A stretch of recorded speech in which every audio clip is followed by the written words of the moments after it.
So we are starting chapter 2 of the Bhagavad Gita. This chapter is titled Contents of the Gita Summarized.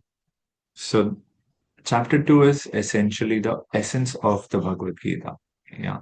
And there are 72 verses in this chapter.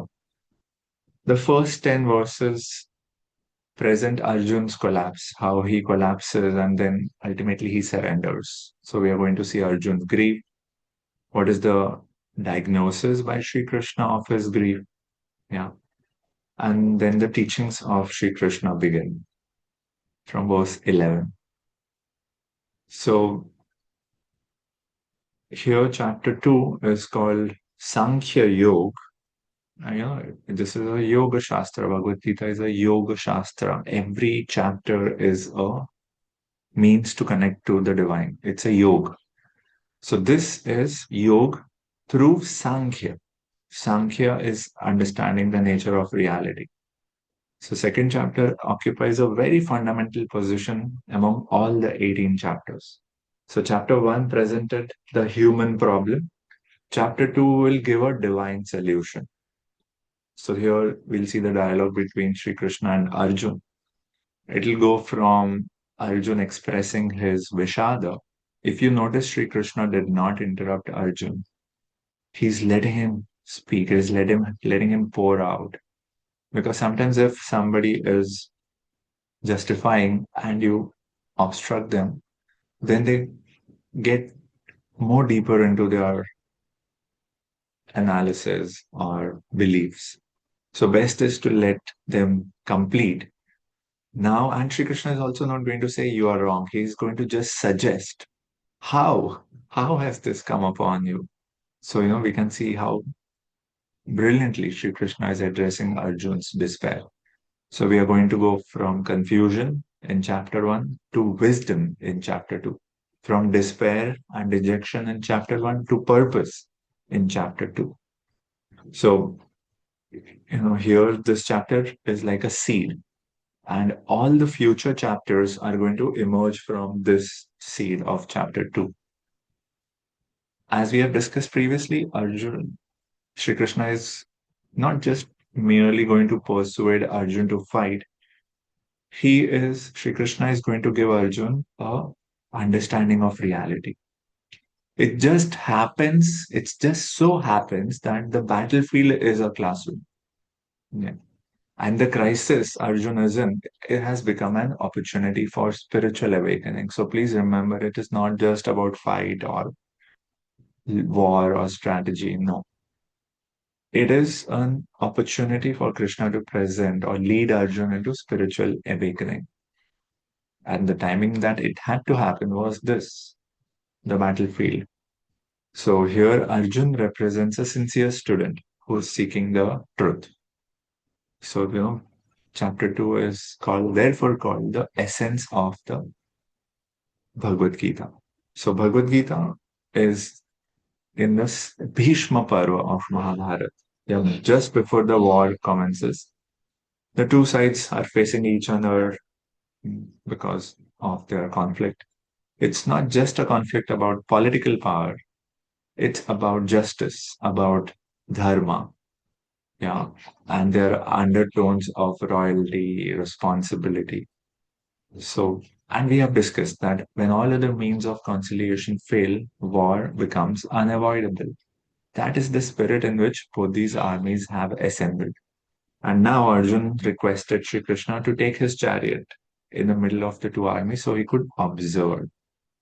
So, if you study the purports of chapter 1 and you collect all the adjectives which Srila Prabhupada uses for Arjun, some of them are Arjun displayed forgiveness, soft heartedness, kindness, saintliness, and compassion. Okay. So, this is where Arjun is coming from. He's coming from a place of, he thinks that he is saintly and compassionate. And now, in chapter 2, when Sri Krishna is going to do a diagnosis, like a physician diagnoses a patient, the actual disease will be pointed out by Sri Krishna. So it's going to be interesting. So we saw that in the previous chapter, Arjun presents reasons for, not fighting: compassion, loss of enjoyment, fear of sin. Yeah, you remember these? Uh, and destruction of family tradition. So these are the four reasons presented by Arjun in chapter 2, for which he doesn't think that it is justified to fight. And we discussed that Arjun is not lacking in courage, he's lacking in clarity. So he has a practical problem in front of you. Yeah. But his problem is also one of perception. His understanding is faulty. So therefore, Krishna doesn't start by discussing military tactics. Shri Krishna starts by teaching philosophy.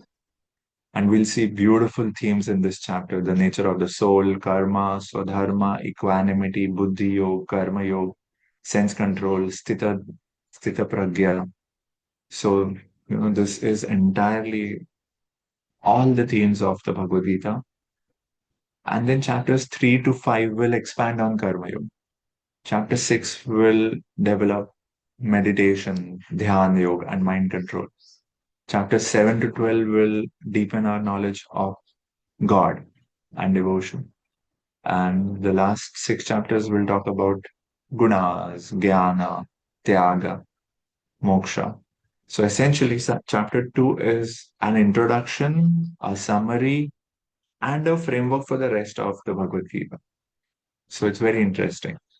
So chapter 1 was Arjun Vishad Yoga. Chapter 2 is Sankhya Yoga. That through Sankhya basically means philosophical discernment. You understand the reality so well that you are able to discern between real and unreal, between the eternal and the temporary. So you see the transition going from Vishada to Sankhya.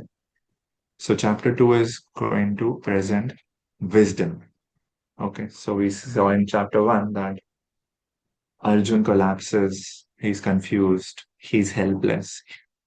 Chapter 2, we'll see Sri Krishna begin to instruct him, give him knowledge from which he'll get discrimination of how to decide.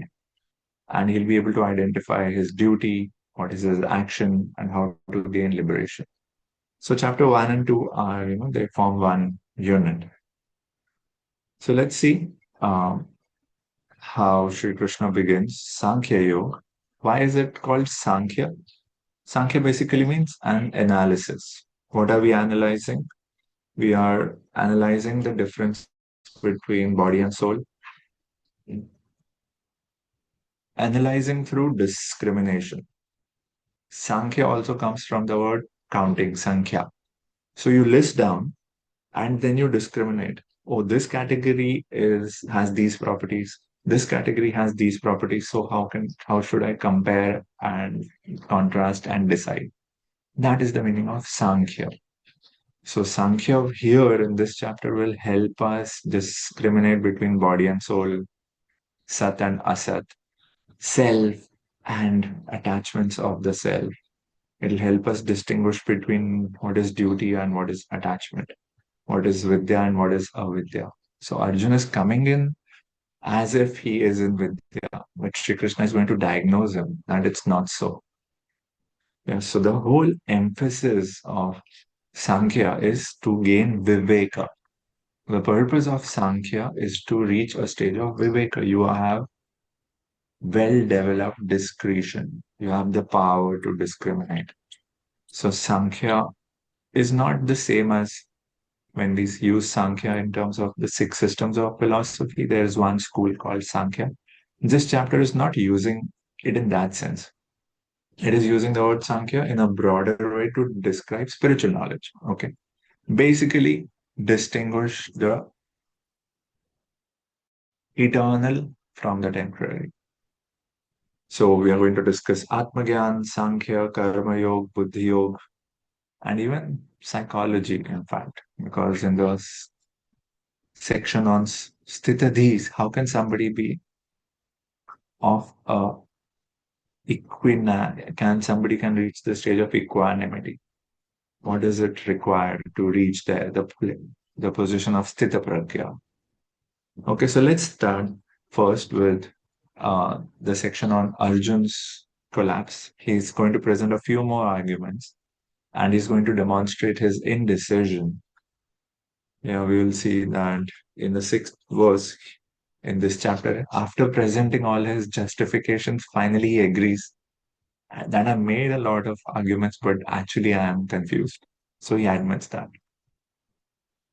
So let us chant verse 1. Sanjaya Uvacha Tam Tatha Kripayavishtam Ashrupurna Kulekshanam Vishidantamidam Vakyam Uvacha Madhusudana.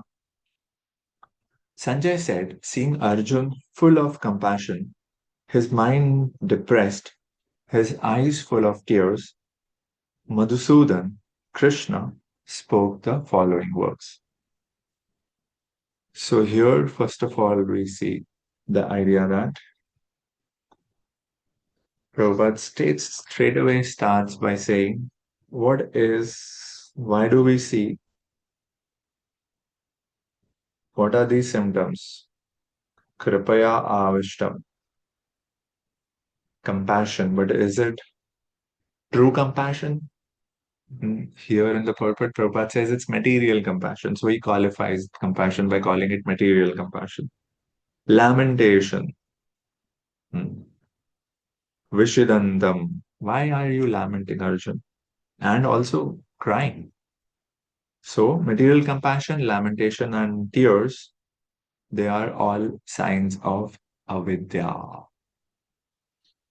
You think you're very wise, you're making very, wise arguments, but the symptoms that you are exhibiting are not indicative of wisdom. So if some of us agree with what Arjun presents in chapter 1, some of us might feel in the heart, he's right. But we should question then why is he in Vishad? If his thinking is right, it should not have led him to lamentation. Yeah. When we are bewildered, moha, that leads to shoka. So if somebody is ending up in shoka, that means their method was wrong. So the word Madhusudan is used here because Krishna is the killer of the demon Madhu. So Arjuna is evoking that side of Krishna where he is seeking, please also kill the demons in my heart in the form of doubts. So, what is real compassion? Real compassion is not for the outward dress. Yeah. So, if somebody is drowning and you just save their dress, you grab their coat and save their coat. Is it a successful rescue operation? No, it's a failure. The guy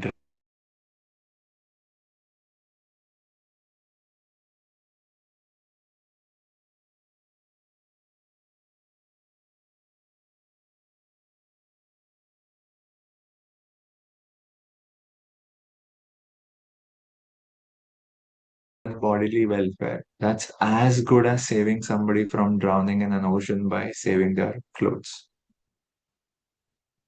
So, somebody who doesn't know this and laments is called a Shudra. Shudra means lamenting unnecessarily. Hi, what happened? Why did this happen? So, when knowledge is lacking, we end up in lamentation. But if somebody is knowledgeable, and then that knowledge helps them to take the right action, then there is no reason to lament. Who laments? Only those who are ignorant. Mhm. That's the category. So Arjun was a Kshatriya, and this kind of lamentation, this shoka, this Vishada doesn't suit him. Yeah. But Bhagavad Gita and Sri Krishna's message of the Bhagavad Gita is exactly meant to dissipate the lamentation of the ignorant man. Somebody is in avidya and they have ended up in shoka. Bhagavad Gita is the medicine to that shoka. That is the entire purpose of the Bhagavad Gita. So here Arjuna is just, present before Sri Krishna. as a helpless warrior who has given up his bow. Kripaya avishtam, completely overwhelmed by compassion. But we are not criticizing compassion. We are just saying that this compassion is misguided. Yeah. Compassion, when it is guided by wisdom, it liberates. Compassion, when it is guided by ignorance, it leads to suffering and lamentation. So Arjun's compassion appears noble, but it does not take into consideration what is dharma, what is my duty, what is the nature of the self. So compassion without jnana and dharma itself may become adharma. Yeah. So that is what the expert physician Sri Krishna is diagnosing soon. And he's crying. You can see it's Ashrupurna Kulekshana. Vishidantam idam vakyam uvacham madhusudana. So here we see that Arjun has entered depression. It says his mind is depressed and he's crying. So seeing Arjun in this condition, Sri Krishna begins to speak. What does this indicate? That divine wisdom doesn't come when you think you know everything. Divine wisdom will come when we recognize that we do not know. We have to agree and accept our ignorance and seek wisdom. If we think we already know everything, then there is no space for wisdom to um, flow. So, very important. Compassion is introduced, but compassion alone is not sufficient. Compassion has to be guided by truth. Yeah, truth means dharma, duty. So, compassion should be guided by jnana and dharma, basically. So Srila Prabhupada appreciated Arjun, if you remember that, he is so sensitive as a devotee of Krishna. Therefore, he is, having this emotional intelligence. So yes, emotion is good, but emotion has to be guided by buddhi. If emotion is not guided by buddhi, it can create chaos. So emotion is like a boat, but it should be in the wider framework of buddhi, of spiritual reasoning. Otherwise, sentiment can make you go berserk. So here we see Sri Krishna is beginning to instruct Arjun. And so we saw in chapter 1, Sri Krishna, Prabhupada, just to repeat, Prabhupada pointed out Arjun's nature was one of forgiveness, soft heartedness, kindness, saintliness, compassion. And now we'll see contrast presented in these next verses. So, yeah, let's look at this.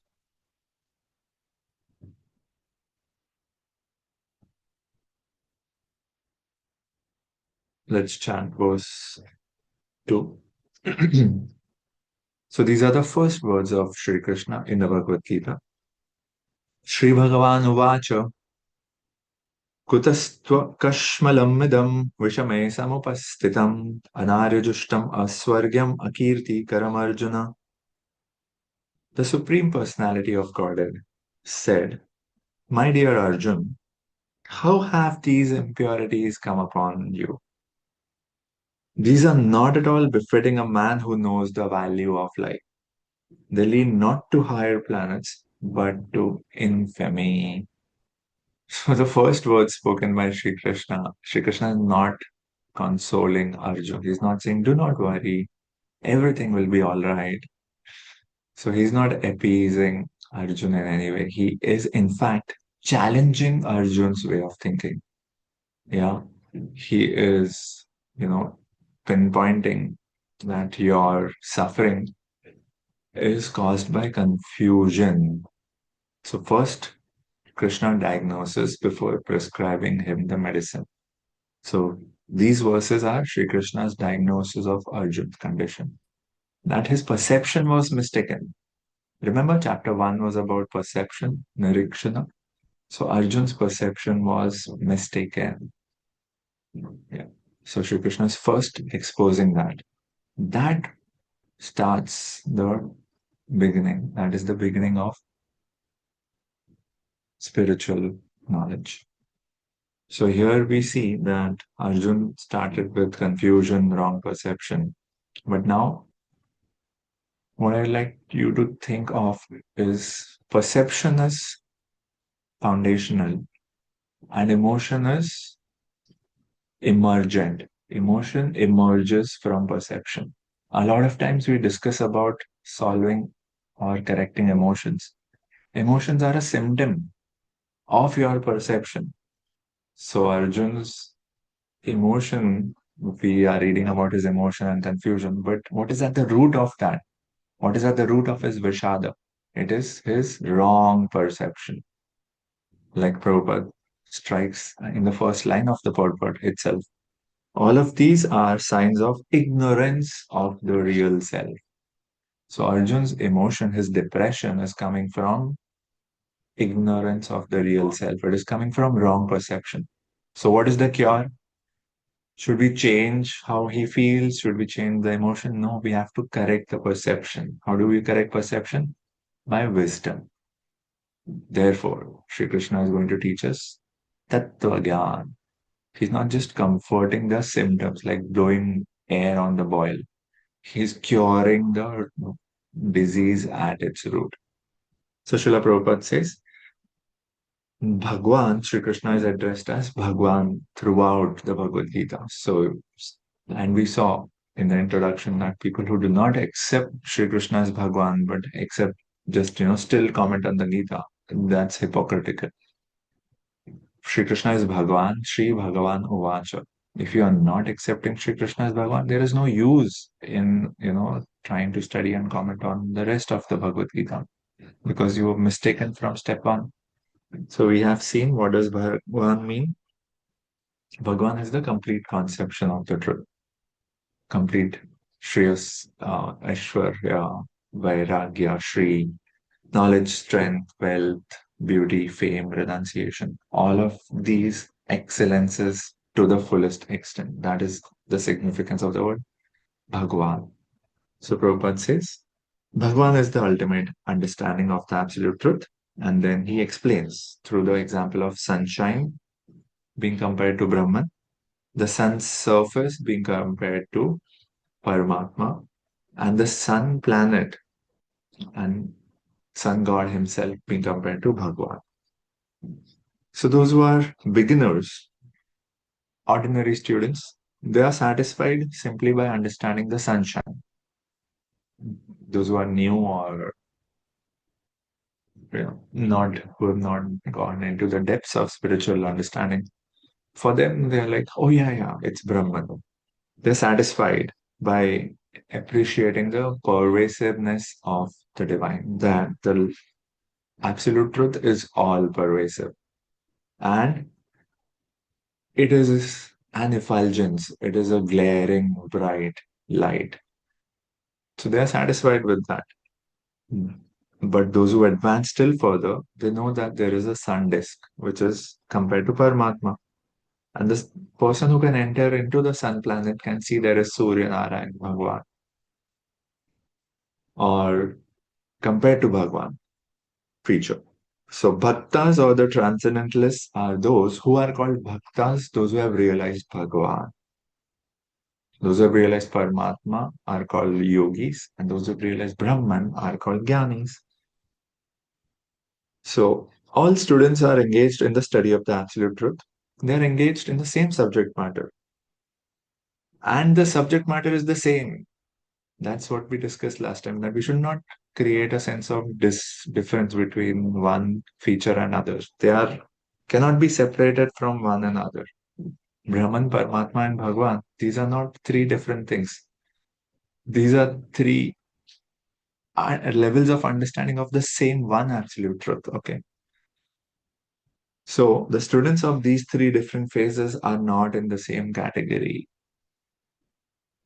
So to the extent our understanding of the divine is complete, to that extent we can take up all sadhana which can lead to a corresponding result. Okay.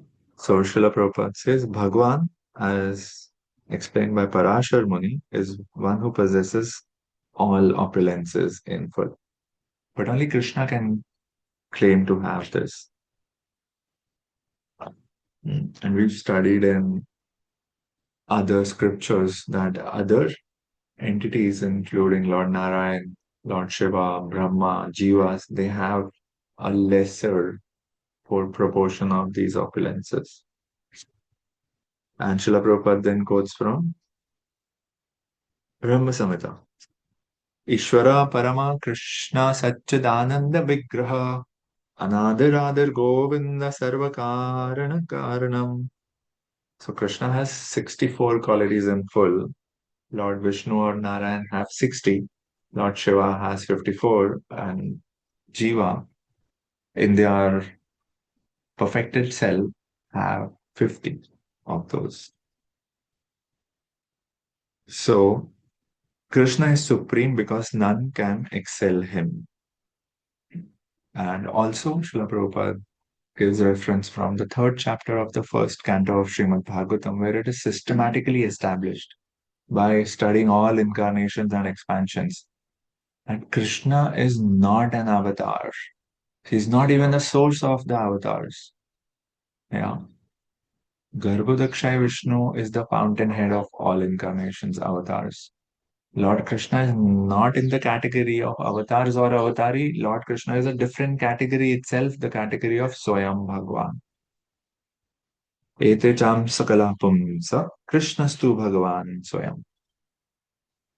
So Srila Prabhupada, because it's Sri Bhagavan Uvacha is occurring for the first time, Srila Prabhupada is establishing the significance of Bhagavan. So, what do we see? Sri Krishna is not chastising Arjun, he's just expressing astonishment. Kutaha? From where? It's like a rhetorical question. You know, that this doesn't belong to you. Anaryam. Anaryam means it doesn't suit a Arya. Arya is who aims for liberation. Anarya are those who are just embroiled in artha and kama. That is anarya. They have not discovered the real value of human life. But one who has, Aryan, they are interested or aiming for moksha. That's the difference between Arya and Anarya. So Shri Krishna is rightly asking Arjun, where have these impurities come upon you? Is it coming? You're speaking, that is the next verse.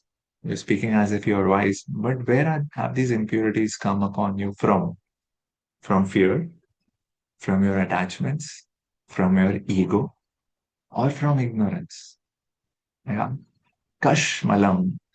Kashmalam literally means impurity or pollution. Where has this pollution come upon you? It's actually, very sharp rhetorical question. Shri Krishna is just shaking Arjuna. What are you saying, Arjun? So, what does Kashmalam represent? Kashmalam represents, as we saw, wrong perception or distorted perception. He's suffering because his perception is wrong. Yeah. So, Shri Krishna is saying this doesn't suit you. It is very unbecoming of you. Kutaha. So, those who are led by a material conception of life do not know what the goal of life is. What is it? God realization. They are captivated by the external features of the world. Maya captivates them. And they do not know what liberation is. So the difference between Aryan and Anarya is understanding and pursuing liberation. So Arjun was a Kshatriya. His prescribed duty was to fight, so he's declining to fight. This act of cowardice is described as befitting the non-Aryans. So this is Sri Krishna's diagnosis, not kindness, compassion, soft heartedness. You are demonstrating material compassion. Why? Because of bodily identification. You are suffering because of lamentation. You have contrary intelligence. It is coming from fear, impatience, self centeredness, weakness of mind. So when a doctor diagnoses you and you are like shocked, this is the difference between approaching a guru and self diagnosing. Arjun was convinced he is a saint, but after diagnosis, he's going to wake up. So, such deviation from duty. So, the whole discussion of the first six chapters is duty, swadharma. And the problem diagnosed by Sri Krishna is deviation from duty. That Arjun, you are deviating from your duty. It's not right. Such deviation from duty does not help one in the progress of spiritual life, nor does it give one opportunity to become famous in this world. We'll see that later. Akirtin Karam Arjuna. So Lord Krishna is not approving of Arjun's so-called compassion. Yeah. So dharma, you remember, some of you are also studying Bhagavatam. We discussed dharmasya dharma apavargasya nartho arthaya kalpate. So he is using the pretext of dharma, but not for moksha. He still meddled with thoughts of me and mine. Okay, let's see. There's some, yeah, we'll come to some.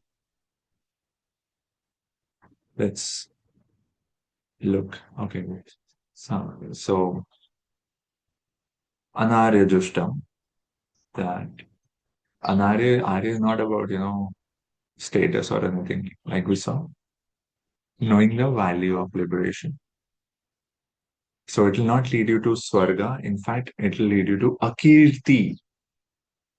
You think that you are compassionate and therefore you are choosing non-violence. But remember, in chapter 1, it said Arjun came prepared to fight and he wanted to observe the armies. So don't think your opponents will think that you are kind hearted.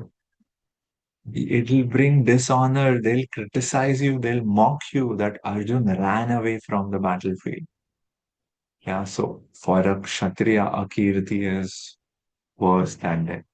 So it is. This is a very decisive moment, Arjun. Think of what you're doing. Your decision can permanently stain your reputation. So your Krishna is identifying Arjun's grief not as genuine compassion, but a form of mental confusion. And without the presence of jnana and dharma, that is the expert surgeon Sri Krishna's diagnosis. So what is Sri Krishna saying? You have to discover your responsibility. And responsibility comes from identity. That's a little later. But what we learn is compassion must be guided by wisdom. So Bhagavad Gita is going to present that when you are guided by wisdom and you're enlightened and you have compassion, that is daya. When it is when it is coming from attachments, it is moha. So we should not confuse the two. Dharma will help us see things in clarity. Okay. So let's Kshudra Hridaya Daurvalyam. Let's see the next verse. Shri Krishna is going to intensify his rebuke. क्लैब्यमास्मगमः Partha नैतत्त्वयि उपपद्यते क्षुद्रं हृदय दौर्बल्यं त्यक्त्वा उत्तिष्ठ परन्तप. O son of Pritha, do not yield to this degrading impotence. It does not become you. Give up such petty weakness of heart and arise, O chastiser of the enemy. So Sri Krishna sees Arjun's compassion as Hridaya Daurvalyam. There it goes, the whole bubble bursts. It's Hridaya Daurbalyam, Arjun. It's not Kripa. So Arjun is addressed as Pritha. Pritha is Shri Krishna's father is Vasudev. Vasudev's sister is Kunti Maharani. Kunti Maharani's son is Arjun. So Arjun has a relationship with Krishna. He's like a cousin. So he's saying that, you are a son of a Kshatriya. You cannot decline to fight. If you do so, then you are a Kshatriya only in name. So don't become an unworthy son of a Kshatriya. It doesn't behoove you. So Krishna is Arjun's personal intimate friend and he's personally guiding him in this battlefield. But in spite of all this, if Arjun abandoned the battlefield, then he would be committing an infamous act. So Sri Krishna is saying that this attitude doesn't suit you.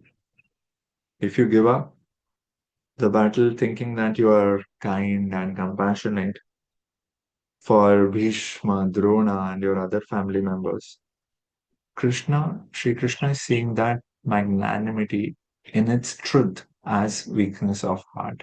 You're not able to see clearly, and therefore you are overcome with fear and confusion. It's weakness of heart. Such false magnanimity was not approved by any authority. So, a lot of times we are driven for philanthropy, but that also needs to have a basis. Otherwise, it can lead us into a similar situation. Either how much can we help and express compassion? If it's not guided by Jnana and Dharma, it will take us into Shoka. So Sri Krishna is saying you should give it up. It doesn't suit you. So here we see this is a very important verse that Sri Krishna, in verse 2, Sri Krishna is exposing Arjun's confusion. Yeah. Where from these impurities came upon you. In verse 3, he is intensifying his response. So Sri Krishna's words may appear harsh, but you should understand that Shri Krishna is not using harsh words to discourage Arjun. He's using these words to awaken Arjun. Sometimes you need to shake somebody out of their slumber. So a teacher, a guru, doesn't have a role of comforting. It is of educating. So what is Sri Krishna going to teach Arjun? His true identity. Because Arjun is identifying himself as the temporary manifestations of the self. Therefore, he is overwhelmed. So Sri Krishna is saying, Arjun, you are confused. You are acting in an irresponsible way. So you should awaken to the reality. So where has this impurity come upon you? It is not your real nature. Klebhyam ma. Klebhyam is literally impotence. Yeah. Klebhyam basically means our fears, our attachments, or our confusion. Yeah, it's basically impotence, cowardice coming from these things. So Sri Krishna is pointing that you are in a state of paralysis because of your moral confusion. So anytime that we have, a moral paralysis, a loss of conviction to act in a way, or a resolve to do something that we set on and started on a journey on, we lose that resolve. So that is klebhyam. You started to act and now you're demonstrating impotence, saying you will not act. So here Sri Krishna is saying, Ma, Sma, Gama. Do not succumb to this impotence. Yeah. Krishna is saying, do not go in that direction, Partha. Remember your heritage. Yeah. This does not befit you. So he's appealing to Arjun's character. He's not just saying, I'll punish you if you do not fight. He's making Arjun see for himself. And that is also a good teacher. A good teacher also has to be a good listener. Because even before listening, how do you know the challenges? So therefore, anyone convinced against their will remain of the same opinion still. So Sri Krishna in Bhagavad Gita is an excellent listener. He recognizes Arjun's situation. He lets him speak. And then he just directs him. And yeah, what do you think about this? Where have these impurities come upon you? So it's very petty. It's shudram. It's insignificant. It doesn't look good, Arjun. Give it up. And we saw Sri Krishna is saying it is Hridaya Daurvalya. So give it up. Tyaktva uttishta. Rise and fight. Parandapa. Remember you are a chastiser of the enemies. This is not your first battle. You have won so many battles before this. You have a track record. So just remember that and fight. But the problem is that in this battle, Arjun's enemies are not external.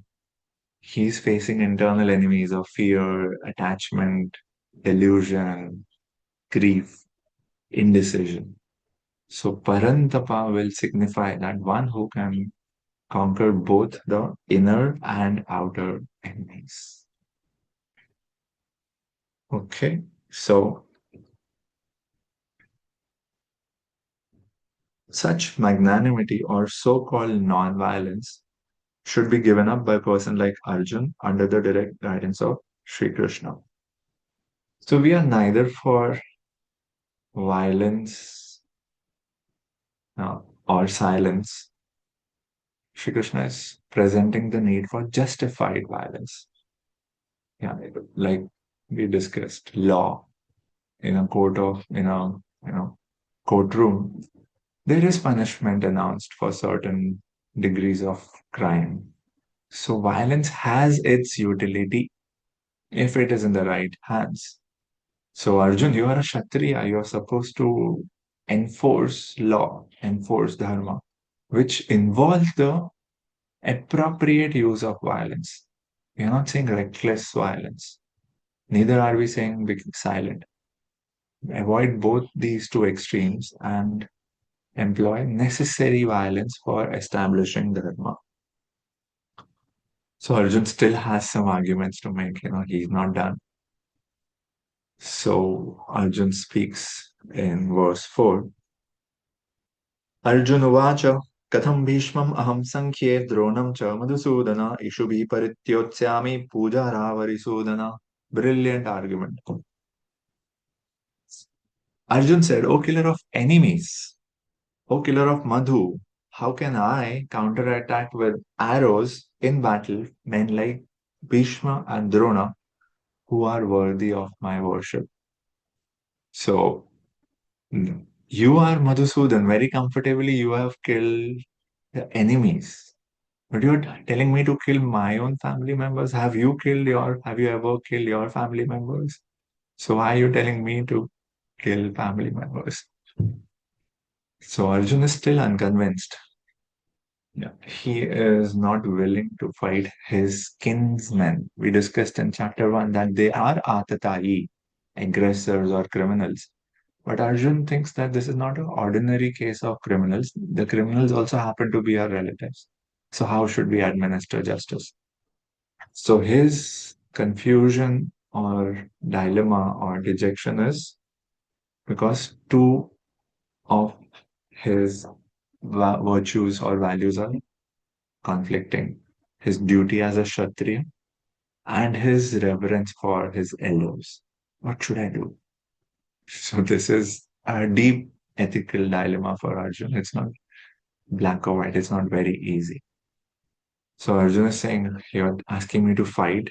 Uttishta, how can I fight? So, uh, respectable superiors, Vedic culture teaches us that we should respect them. Puja arha. Forget attacking. We should not even use harsh words against our superiors, like parents, like acharyas. So you cannot treat them like ordinary.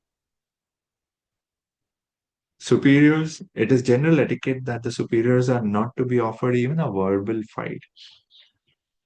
Even if they sometimes are harsh in behavior, we should not harshly treat them.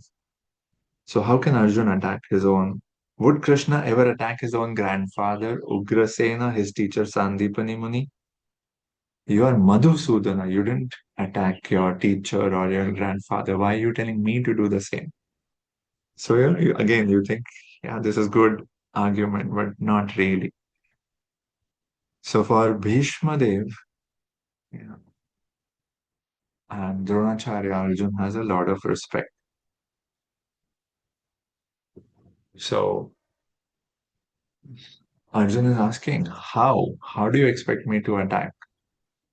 Bhishma, are you serious? Bhishma is my grandfather. He's the guardian of the whole dynasty. He's the greatest devotees and the greatest warriors in Mahabharata. He is a Mahajan. He has integrity. He has taken a vow. So, in fact, Bhishma Dev has raised us after our father departed. So, fighting Bhishma is unimaginable for me. And what are you saying? Attack Drona? He is my guru. More significant, he taught me everything that I know today in military sciences and discipline and concentration and martial arts, archery. So, how can I raise a weapon against one who taught me how to hold that weapon? So it's a deep ethical dilemma for Arjun, and Shri Krishna is going to help him. Sankhya means in this battle. Ishubhi means attack with arrows. I cannot attack with arrows those who are worthy of my worship. In fact, I should be offering flowers to them. Puja arha. They deserve my puja. So I should revere them, worship them, serve them. So yeah, elders occupy sacred positions, so we cannot attack them.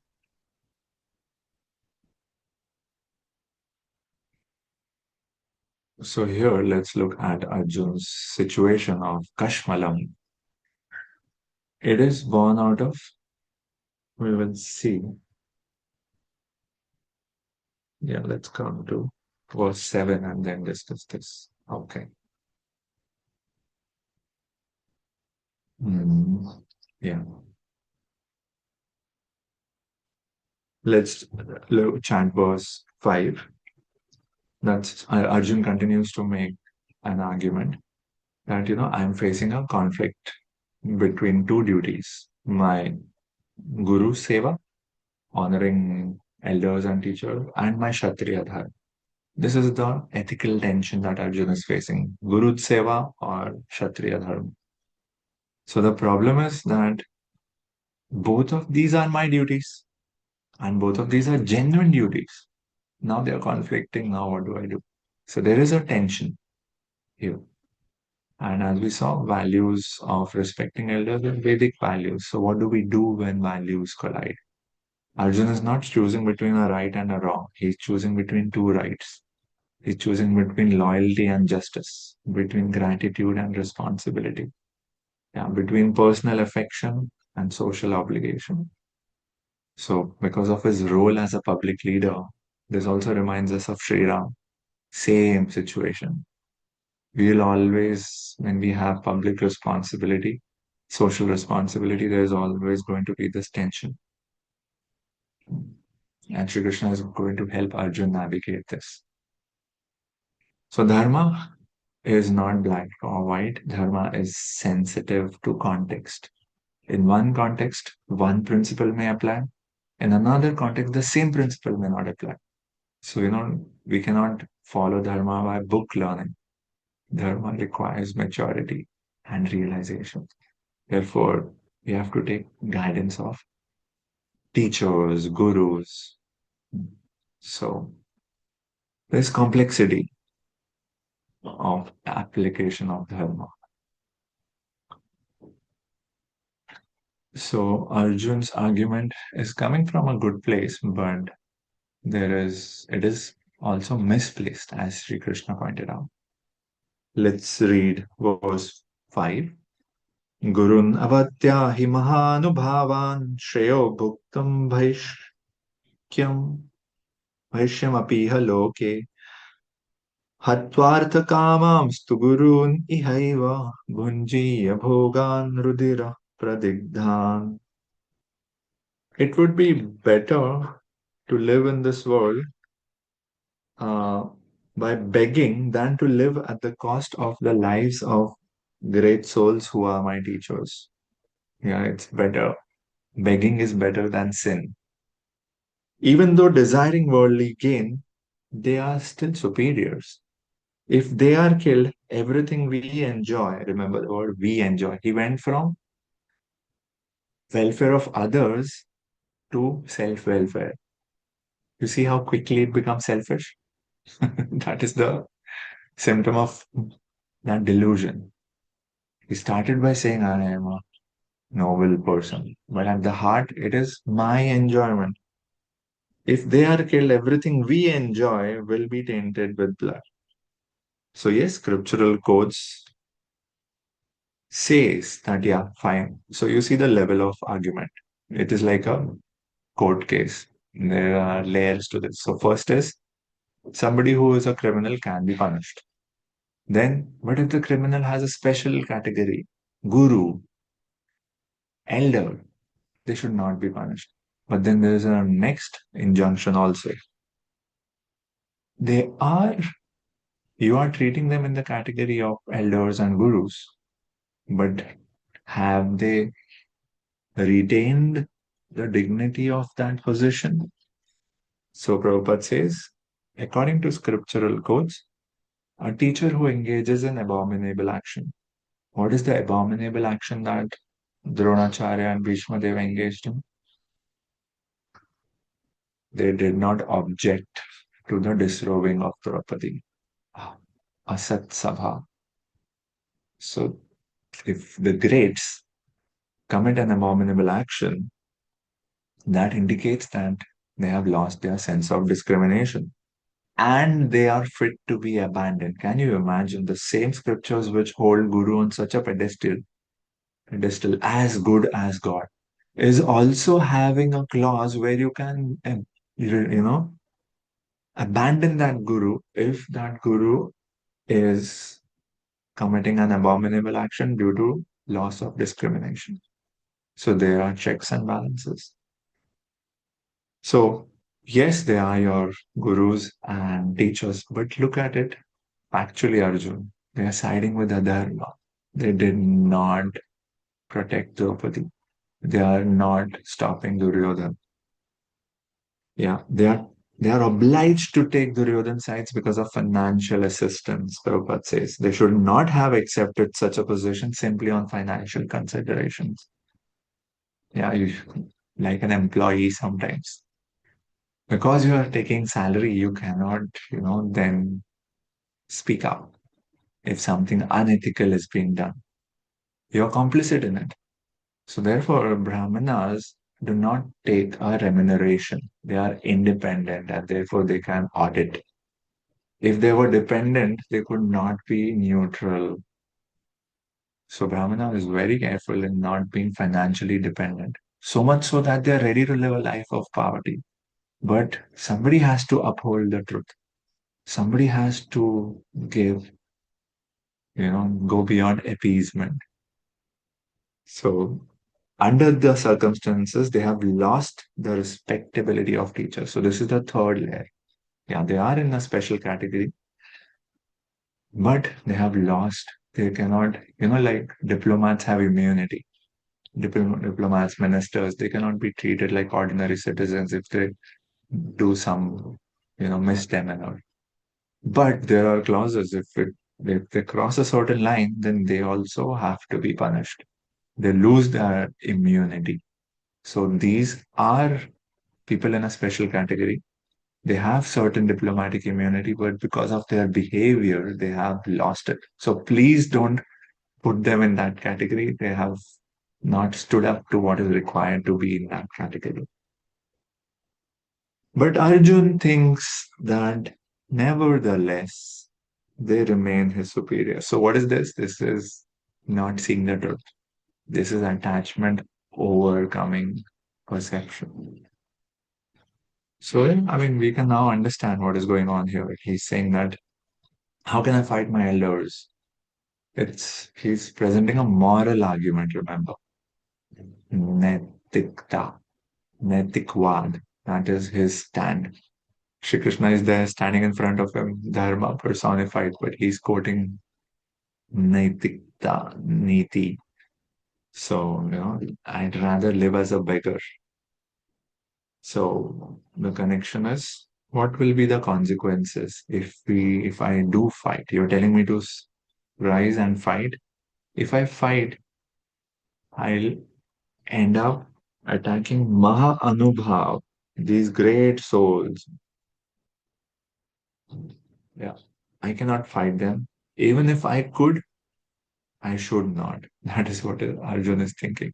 It would better be, it is better to renounce everything. So they are my gurus.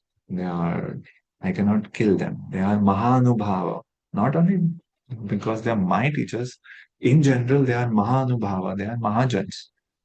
So what is better? That's the whole confusion we have in life. We have to choose between Shreyas and Prayas, as we have discussed. Shreyas means what is our ultimate benefit. Prayas means what is our immediate gratification. So Arjun is saying it is not our Shreyas ultimate benefit to kill them. We might win the war, but we lose our relatives. And what is the use of that kingdom? Interestingly, the word that comes up here is bhoktum. He's giving an argument that we'll not be able to enjoy. So he's just saying, I'd rather live by begging bhiksha rather than enjoy a kingdom which is Rudira Pradigdaha. It is tainted with the blood of my relatives. Very powerful. Arjun is also making a very graphic arguments that these pleasures will be stained with blood. So he's creating a very graphic imagery. So this verse is saying, ethically, I cannot fight. And there is no use of gaining material prosperity if it comes at a moral compromise, ethical compromise. But very soon, Shri Krishna is going to reveal that Arjun's justification is without the understanding of dharma and jnana. Okay, so here it's a good place to discuss morality. Yeah, what is, we talk about morality in society, but there are different levels, there are hierarchies of principles. And we'll see Arjuna is mistaking or confusing the hierarchies. That is the cause of his confusion. So Arjuna is saying that mm, I want to be kind, compassionate. But what he doesn't understand is that without jnana and dharma, even good intentions can sometimes have bad consequences. Yeah, you are trying to be grateful, being humble, compassionate, but just all of this doesn't guarantee that virtue is followed, dharma is followed. So first we need to align with dharma, then we need to, present good intentions. So what is Arjun saying? It's basically a choice for him between responsibility and renunciation. Arjun is choosing renunciation because his understanding of renunciation is completely flawed. And by the end, by chapter 18, we will see what is the true meaning of tyag. That is discussed even till chapter 18, remember. So Arjun is choosing renunciation, but his understanding of renunciation is mistaken. So this is the main theme of the Bhagavad Gita. What is true renunciation? And does it involve abandoning action? Yeah. Or does it have something deeper? Is renunciation just inaction? So it is preparing the ground for karma yoga to be taught to Arjun. Okay, let's look at the next verse. Sixth verse.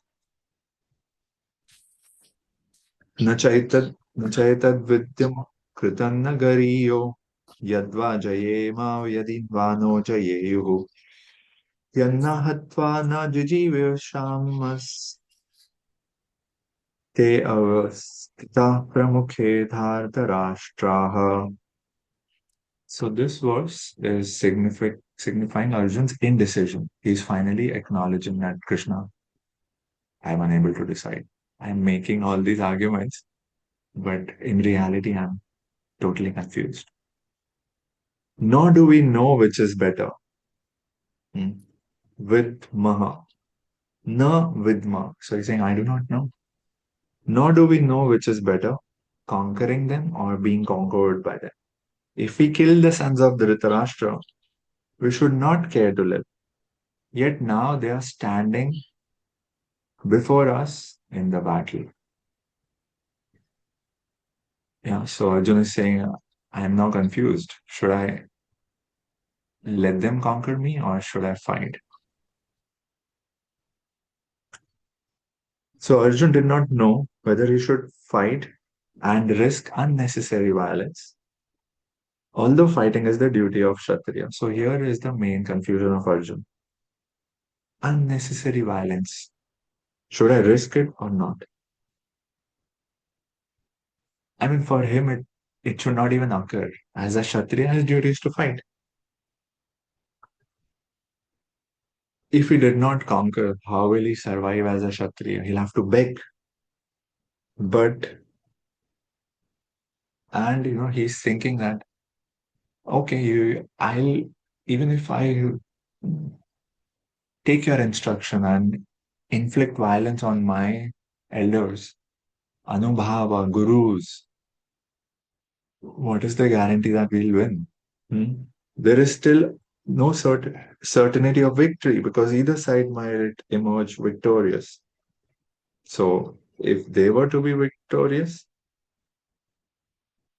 it would be, yeah, if that means either they win or we win. Either ways, I see only misfortune. Even if victory awaited them and their cause was justified, okay, they were for the right cause and they are victorious. Still, if the sons of Dhritarashtra died in battle, it would be very difficult to live in their absence. So Arjun, as an expert king, is his training. Because of that, he's very scrutinizingly studying all the options. Before you take on, before you exhibit violence, you should make sure everything is considered. Yeah.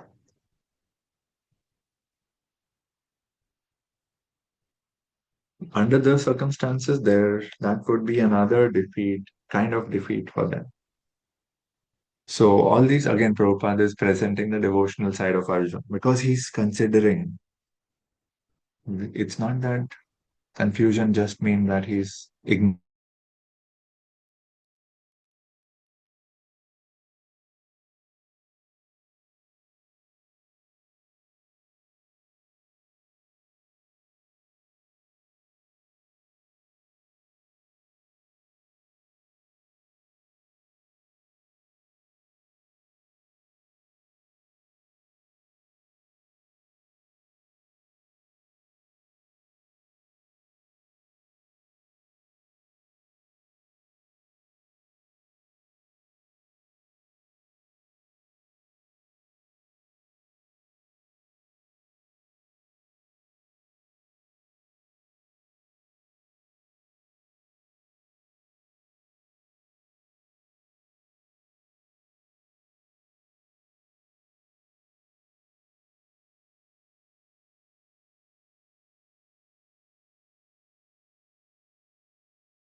So, Srila Prabhupada is saying that his indecision is an indication that he is intelligent, he is a great devotee, he's considering everything.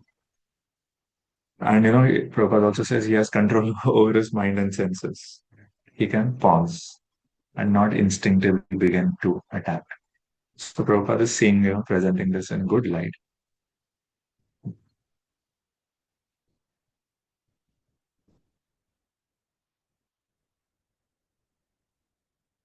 And the very fact that he's saying he's from a royal background, but he's ready to live by begging, that again shows his detachment, his sense control.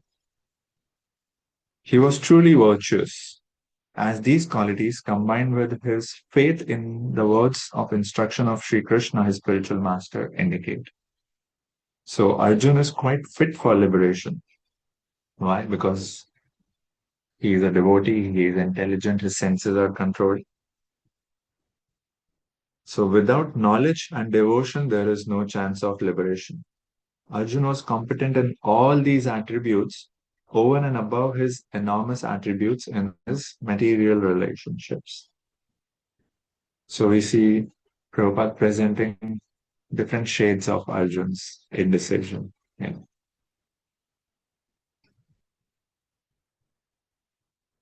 So Arjun is saying, I do not know, basically. Verse 7 is a very critical, it's a pivotal verse in Bhagavad Gita. In verse 4, Arjuna is saying, how can I fight my teachers? In verse 5, he's saying it will be better to beg than to kill them. And now in verse 6, he's saying, I do not even know what to do, which is better. So it is leading up to his acknowledgement that I cannot discern what is right and what is wrong. So he's admitting that his knowledge is insufficient. That please, I cannot discern. And this humility is going to lead him to wisdom. And if you see the Upanishads, they praise this kind of attitude. And yes, this kind of attitude will lead you to wisdom and liberation. So he's presenting again the ethical complexity that he cannot decide what is better, what is preferable, victory or defeat. I'm uncertain. So ordinary reasoning has reached its limit. When everything you know and you apply that and you fail, that is the state Arjuna is in. He is confessing in verse 6. And that confession, hmm, that humility is preparing him for the next verse, for verse 7. So he started by presenting arguments, four arguments in chapter 1, and admitting his indecision in chapter 2. So we should not just mistake confidence for knowledge. Yeah. Confidence without wisdom may just be reinforcing someone's illusion. People just act confident, but do they have a basis in truth? That can make that confidence can lead you deeper into illusion.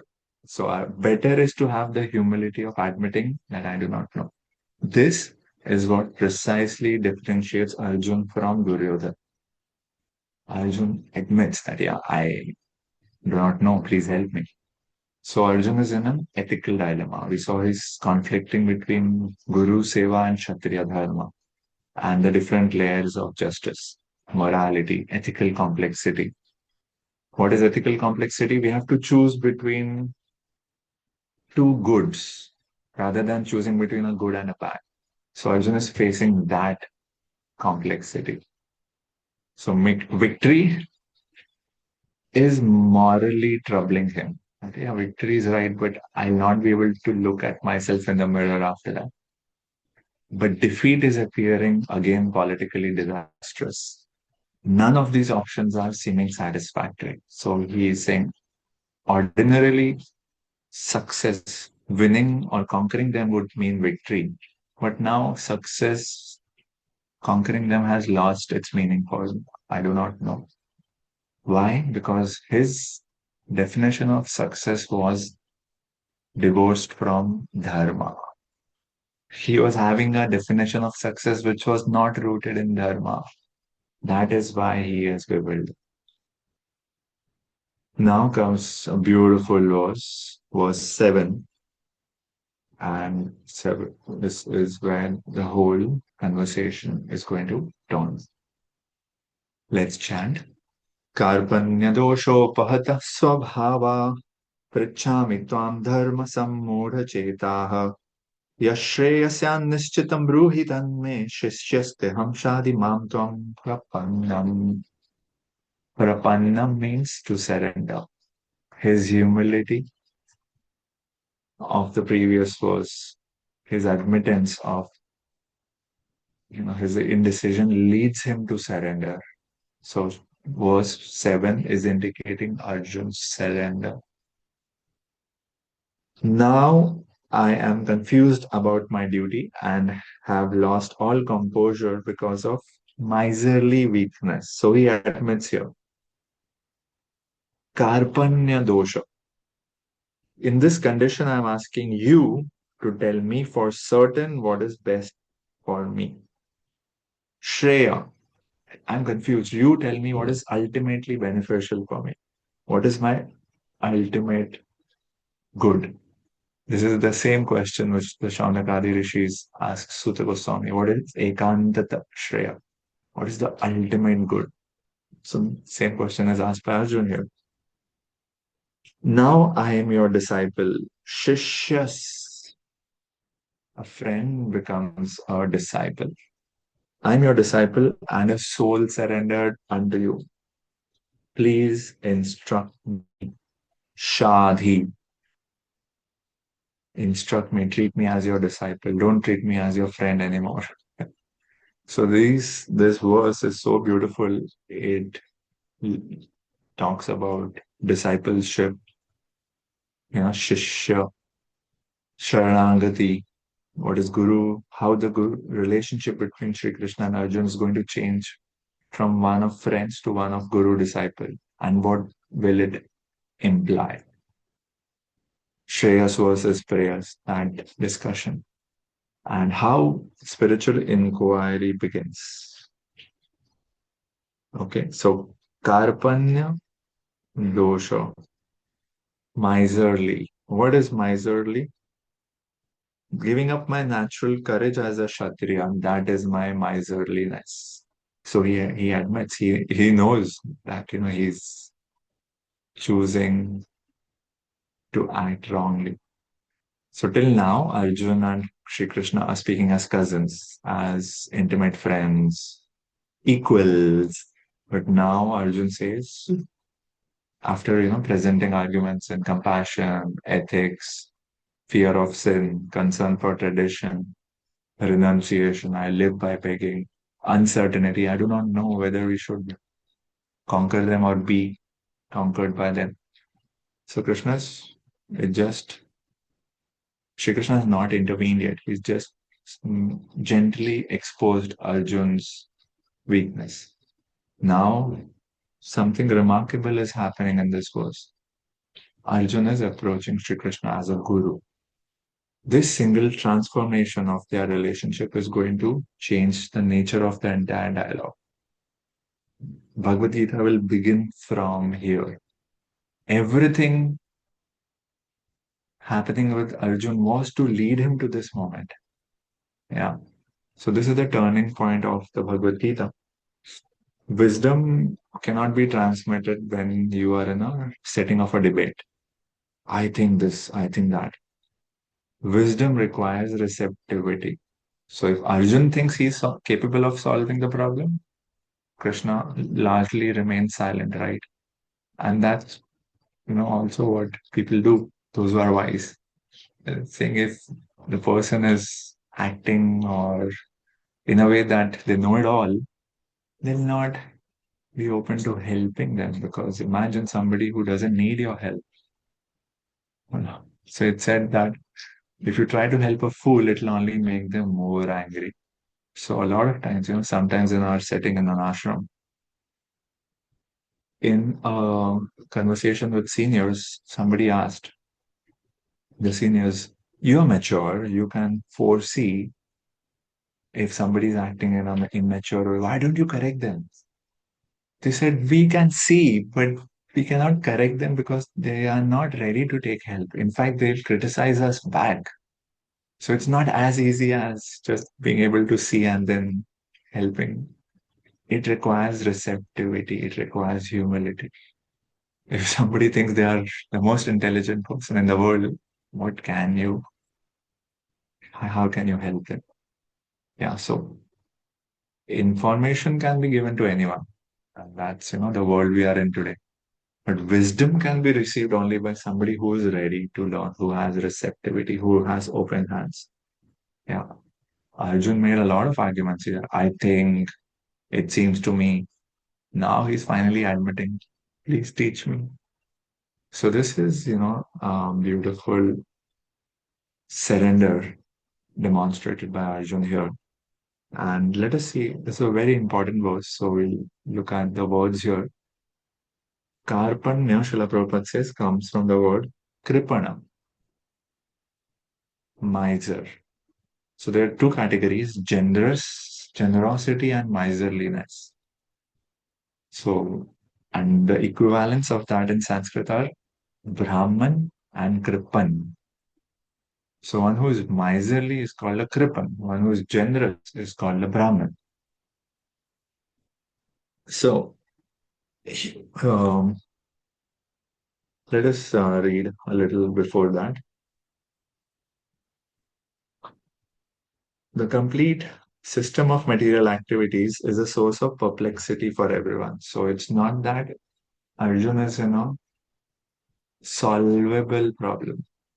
Our modern education system teaches us problem solving, but real life doesn't always only present problems, it puts us in crisis. Crisis is something which you cannot solve. Crisis have no solution. So therefore it is said, whatever you do, nature is arranged in such a way, it will become a source of perplexity for everyone. In every step there is perplexity. Padam padam yat vipadam natesham. So it behooves one to approach a guru for guidance. Guidance for what? For executing the purpose of life. You don't go to guru to, I went through this problem, please solve this. That's not the purpose of a guru. Guru is meant to help you execute the purpose of life. And in doing that, all your material problems will evaporate. So crisis can only be addressed by enlightenment. It cannot be, it cannot be solved. So that's exactly what Vedic literatures are presenting to us. Go to a guru because inevitably you will fall into the trap of perplexities of life. You will end up in a similar situation as that of Arjun. How will you rescue it? Rescue yourself. And these perplexities of life will come without your desire. Like a forest fire. Nobody wants a forest fire, but still it occurs. So perplexities are unavoidable. Mm. And we will encounter them, that's assured. So if somebody is intelligent, what will they do? Oh, if it is inevitable, yeah, unavoidable, I should be prepared. How should I be prepared? Approaching a guru, approaching scriptures, and gaining the right perspective, gaining the jnana, gaining an understanding of dharma. So people might not find an immediate connection, but spirituality is required to solve all the problems of life. They don't realize that the cause of all those material perplexities is the lack of jnana and dharma. Everyone wants to solve problems at a superficial level and they look for superficial solutions. So, Vedic wisdom advises that one should approach a guru. Tasmat Guru Eva Abhigached. First step of spiritual life, approach a guru, because otherwise your mind will keep proving you right all the time. Like Arjun thought he is right. So, next present in the next paragraph, Prabhupada presents who is this, we are talking of material complexities. Yovad etad aksharam gargi. So this is a very famous verse from Brihadaranyaka Upanishad. Who is a kripana? Who doesn't? Who is a kripan? Somebody who has a lot of wealth but doesn't employ it. Yeah, they are just miserly, kanjus. So you have a human life. You do not know what potential it can serve. You can solve the entire problem of existence with it, but you are choosing not to. So somebody who doesn't use the human form of life to solve the existential questions, they are considered a miser. They live and die like cats and dogs without understanding the science of self-realization. So one who doesn't understand the science of self-realization is a kripana, is a miser. Okay, so who is a Brahman? A Brahman is one who is intelligent, who knows what is the real potential of this human life and doesn't get enamored or deviated into lower pleasures, but is intent on solving the real problem of life, knowing the true potential of human life. Now you see the difference between Brahman and Kripan. So Kripan will waste their time in things of this world, in material conception of life, attachment. Prabhupada calls it skin disease. Another important distinction. What is the difference between kripa and asakti?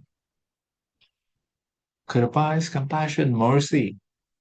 You should have it for everyone, right? Why do you have it only for Swajan? You are having that compassion only for those who are related to you based on the skin. My relatives. My neighbor undergoes a health crisis. I'll not, feel the same as I feel when my family members undergo a health crisis. So is that kripa or is that asakti? I mean, we have to be very clear. We are discussing spiritual subject matters. There cannot be any appeasement here. It is what it is. We have to acknowledge it. Why don't we feel the same? Because it is not kripa. It is coming from a place of attachment. It is masquerading in the name of kripa. Skin disease. The kripana thinks that he's able to protect his family members from death, or that they'll protect him. But we are all fallible soldiers in this game of life. Our real shelter should be Krishna. So Arjun could understand that his family affection for his family members and his wish to protect them from death, they were the causes of his perplexities, his affection and his desire to protect them. He could understand that his duty to fight was awaiting him, but still on account of miserly weakness, Hridaya Daurbalyam or Karpanya Dosha, he could not discharge. He knew that it is his duty to fight, but his affection stopped him. His desire to protect them stopped him. So therefore, he's asking Lord Krishna, the supreme spiritual master. Krishna is the Adi Guru. Please help me. He offers himself to Krishna as a disciple. He wants to stop friendly talks. Yeah, now the relationship is one of Guru and Shishya. It is serious. He wants friendly talks to be over, and now he wants a serious discussion. Krishna is the original spiritual master of the science of Bhagavad Gita, or the science of self realization. And Arjun is the first disciple for understanding the Bhagavad Gita. How Arjun understands the Bhagavad Gita is stated in the Gita itself. Yet, foolish mundane scholars explain that how did Arjun understand the Gita? That yes, I have to surrender to Krishna. I have to follow Krishna's guidance. But somebody who doesn't take this path of understanding Gita in the same way as Arjun did, they come to their own concocted conclusions. What is that? You don't need to submit to the person Krishna. Yeah, it is the unborn within Krishna you have to surrender to. Like what? Where did Krishna say anything like this? So Krishna is absolute. This is the problem of those who have not understood Tattva. They do not know what is Jiva Tattva, what is Ishwar Tattva, and they mistake one category for another. And then they project the attributes of matter onto the divine. And then, they mislead the masses. So, what is this unborn within Krishna? There is no inside of Krishna. Krishna is Satchid Anand. Krishna is Chinmaya. Janma Karma Cha Me Divyam. Even though he is present in that battlefield of Mahabharata in front of Arjun personally, it is not it is not a material body. Sambhavami Atmamaya. It is a transcendental form that he appears in. So those who do not understand or those who do not care to understand this science, they make these mistakes and mislead the masses, sadly. So we should not come to these foolish conclusions. We have to surrender to Krishna, like Arjun did. So Arjun is the first student of the Gita, and we should follow what Arjun did. Anyone who has no sense of this understanding that Krishna is the same absolute inside and out, anyone who has no understanding of this is the greatest fool in trying to understand the Bhagavad Gita. So we'll see more about Sri Krishna's nature starting from chapter 4 briefly and then in chapter 7 onwards. So Kripana is one who fails to use a priceless opportunity. And we saw in Brihadaranya Upanishad, there is a comparison of Brahmana and Kripana. Kripana is basically spiritual small-mindedness. बहुत छोटी सोच है तुम्हारी spiritually. So dosha is the fault. Arjuna is saying, I am overcome with this. I'm overpowered by this upahata. I have lost uh, my composure. I have become overpowered. But what is a good thing? He does not say that I have lost my nature. He's saying I have become overpowered. So, you will not realize, but it is significant. My swabhava has been overpowered. It has not been lost because if it was lost, then there is no benefit of teaching and rescuing. So it is not lost, it is just overpowered by all this material compassion. True self is always intact. Yeah. It is just temporarily obstructed. So that is the significance of the word upahata. It is afflicted, it is covered, like how clouds cover the sun. It is clouds don't destroy the sun. So my swabhava, for the first time, we are introduced to this beautiful word, swabhava. Swa means mine. Krishna, where did Arjun use this word? Swa? Skin disease. He used it in relation to his relatives. Swajana. Krishna, they are mine. And others are not yours. So Krishna uses this. He introduces the word swabhava, means swa, as in mine. Bhava is nature, or what is your being. So swabhava, and we'll keep coming back to swabhava in our discussion on the Bhagavad Gita later.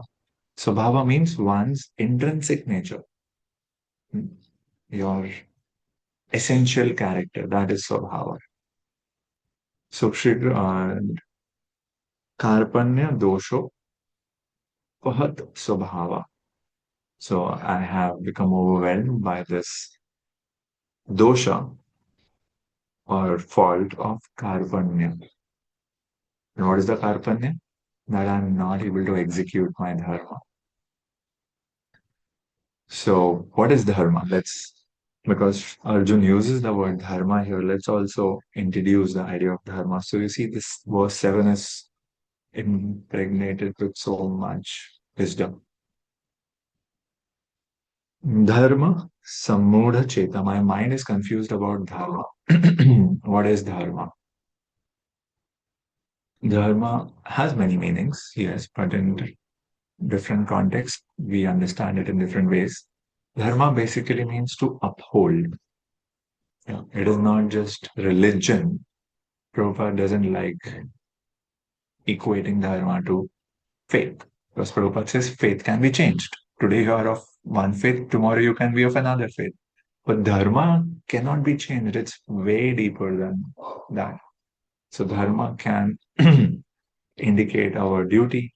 Dharma can indicate what is the right moral order of society. Dharma can also indicate my dharma, swadharma. What is my role in society? Yeah. That and dharma can also mean that there is a harmony which exists in the universe.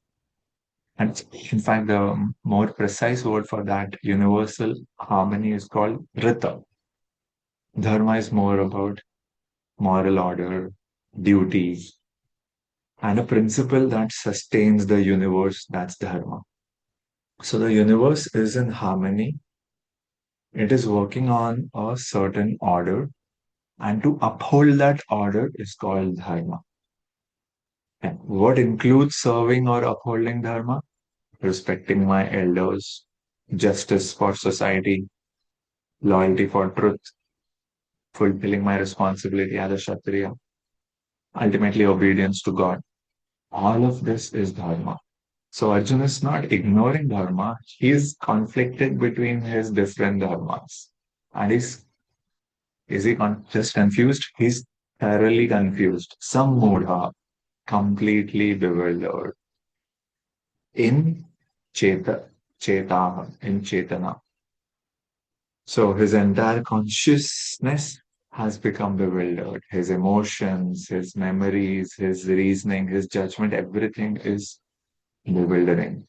So dharma sammuda is a very important word, which I wanted to highlight. That dharma sammuda means confusion about what is my dharma. So dilemma doesn't mean just the finding out what is right and wrong. It can be between two rights. Should I choose my career over my family? Should I choose compassion over justice? Should I choose honesty over loyalty? Should I choose forgiveness over accountability? So dharma is very nuanced. What should I choose personal well-being over social well-being? These moments represent dharma samodha. So Arjun is not an ordinary person who is bewildered. The situation is complex. So these, like we discussed, these dharma samudra, these crises cannot be solved by logic. They require a higher vision. That is where spirituality comes in. Okay, so Arjuna is asking Krishna, Prichami Tvam. I'm asking you. So till now he is speaking and Shri Krishna is patiently listening. I was saying, please, I want to ask you, what is Arjun wanting to ask? What is Shreya? What is the ultimate good for me? And ascertain it because I might think that all three are my shreyas, but you decisively tell me निश्चितम आप निश्चित रूप से बताइए क्या है मेरा श्रेय हाँ please tell me that I am your disciple and it is significant that Arjun is accepting to be a disciple. Do you think when we are going to our universities we are a disciple? No, we are a student. Modern education is transformation transmission of information. Traditional spiritual education was transformation of heart. So we don't enroll in universities today seeking transformation. It's just transmission of information. What we are doing now, traditional spiritual education, that is transformation of character, of consciousness. So if you are not open, if you're not receptive, if you're not humble, you can attend lectures for years without becoming a shishya. When the day when you are open, willing to change, that is when you can call yourself a shishya. And for those who are, advanced teachers, they also don't instruct those who they think are not ready. So you will see, oh, he or she was in the company of such a great soul. But the problem was they were not open. Being in the proximity is not, going to solve the problem. So Arjuna is expressing humility. I do not know. My nature has become overpowered. I do not know what is truly beneficial for me. Therefore, I am asking you, please instruct me. Shadi Mam. Very beautiful. Uh, and we'll see further. But here, the key point is that Arjuna is surrendering. Tvam prapannam. I am surrendering unto you. So here we see Sharanagati being introduced to us. What is Sharanagati? Not blind obedience. You tell me and I'll blindly follow. No. It is not also becoming passive. Sometimes, when we are confused or when we don't like something, we become passive. हाँ बोलो क्या करना है? Not like that. We are not told to abandon reasoning. We are not told to abandon our individuality. A lot of people don't understand what Sharanagati means. You retain your individuality. You retain your individual sense of reasoning. You retain your intellectual ability. It just means that you are subordinating all of it to the truth. So everything that you are thinking, now you subordinate to Dharma, to Satya. Yeah, so that is the difference. Just place yourself under the guidance of truth. And we'll discuss Sharanagati later. There are 6 limbs of Sharanagati. And Srila Bhaktivinoda Thakur writes this in a beautiful bhajan.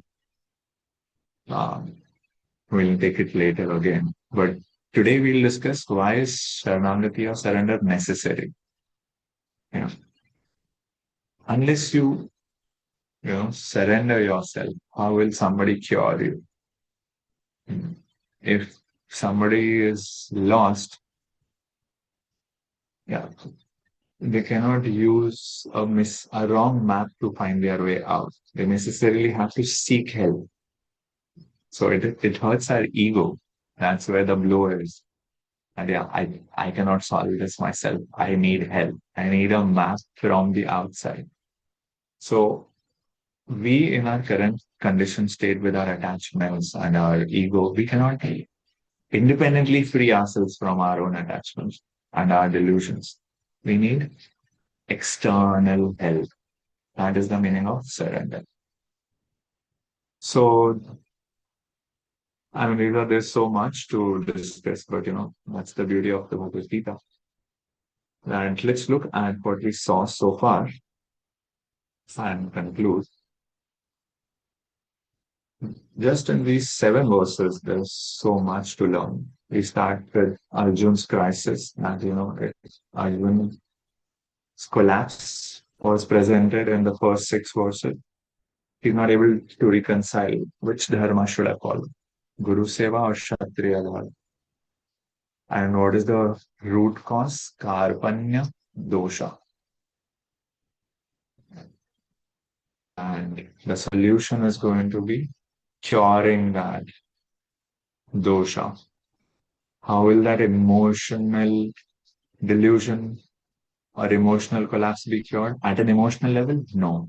At the level of Atma Gyan, at the knowledge of illumination, enlightenment.